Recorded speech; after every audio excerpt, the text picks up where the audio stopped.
तो दिल्ली के मुख्यमंत्री अरविंद केजरीवाल की अंतरिम जमानत पर सुप्रीम कोर्ट में सुनवाई दोपहर 2:30 बजे तक माना जा रहा है कि सुप्रीम कोर्ट की तरफ से कोई फैसला इस मामले में सुनाया जा सकता है।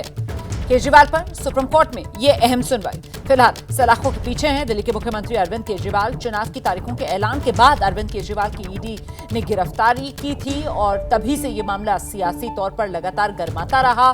आम आदमी पार्टी ईडी को कटघरे में खड़ा करती रही, ये कहते हुए कि केंद्रीय एजेंसी जो है वो मोदी सरकार की कठपुतली की तरह काम कर रही है। हालांकि ईडी की तरफ से इस पूरे मामले में कानूनी तौर पर अपना पक्ष अदालत के सामने रखती रही है केंद्रीय एजेंसी। और इस बीच सुप्रीम कोर्ट के ईडी से सवाल आज जो सामने आए वो आपके सामने रख रहे हैं हम। 100 करोड़ का घोटाला 1100 करोड़ का कैसे हुआ, ये वो सवाल है जो सुप्रीम कोर्ट ने ईडी के सामने रखा। 2 साल बाद गिरफ्तारी सही नहीं लग रही, ये पॉइंट सुप्रीम कोर्ट की तरफ से ईडी के सामने रखा गया। चुनाव का समय है और दिल्ली के सीएम जेल में है, ये ऑब्जर्वेशन सुप्रीम कोर्ट की। फसल का मौसम 6 महीने और आम चुनाव 5 साल में आते हैं। दरअसल ईडी की तरफ से कहा गया था ये तो कोई आधार नहीं हो सकता है कि चुनाव चल रहा है और ऐसे में इनको जमानत दे दी जाए। अब किसान भी कहेगा कि साहब फसल का मौसम है तो फसल के मौसम में क्या किसान को जेल में नहीं रखेंगे, तो उस पर सुप्रीम कोर्ट की तरफ से कहा गया कि फसल का मौसम तो और 6 महीने में आता है, लेकिन आम चुनाव जो है वो तो 5 साल में एक बार आता है।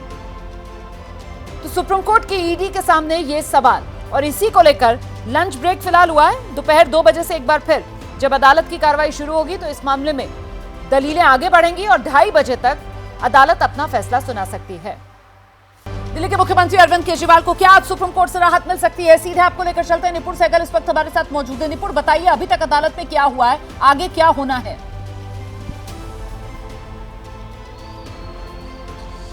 देखिए, बिल्कुल अंतरिम जमानत पर कोर्ट ने कहा था कि आज सुनवाई होगी, आज विचार किया जाएगा, क्योंकि चुनाव है और चुनाव के चलते रिहाई की जो बात कही जा रही कि प्रचार कर सकें अपनी पार्टी का, वो जरूरी है। उस पर काफी चर्चा हुई और सॉलिसिटर जनरल तुषार मेहता ने कड़ा विरोध किया। कहा कि एक किसान के लिए फसल बोना जरूरी होता है, एक व्यापारी के लिए अपना व्यापार संभालना जरूरी होता है, तो सबके अधिकार होते हैं। किसी नेता को अलग से एक अधिकार दे देना कि नहीं चुनाव है इसलिए उसकी रिहाई कर दी जाए, ये गलत उदाहरण होगा, समाज को गलत संदेश ना दें। जबकि केजरीवाल के वकील सिंघवी ने कहा है कि वो कोई ऐसा गंभीर अपराध उन्होंने नहीं किया है कि उनको चुनाव प्रचार से भी रोक दिया जाए। ये तमाम बातें कोर्ट ने सुनी है और ये कहा है कि हमने इस पहलू को सुन लिया है और हम देखेंगे कि इस पर क्या करना है। ऐसे में अभी दोपहर 2:30 बजे तक, 2 बजे से दोबारा सुनवाई शुरू होगी।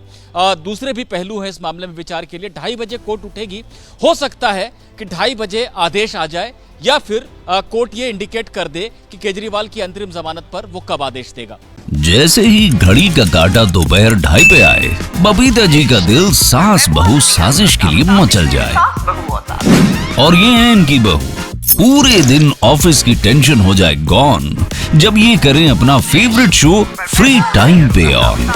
इनकी तरह आप भी देखिए अपना फेवरेट शो अपने टाइम पर और डाउनलोड कीजिए एबीपी लाइव ऐप अपने स्मार्ट टीवी पर।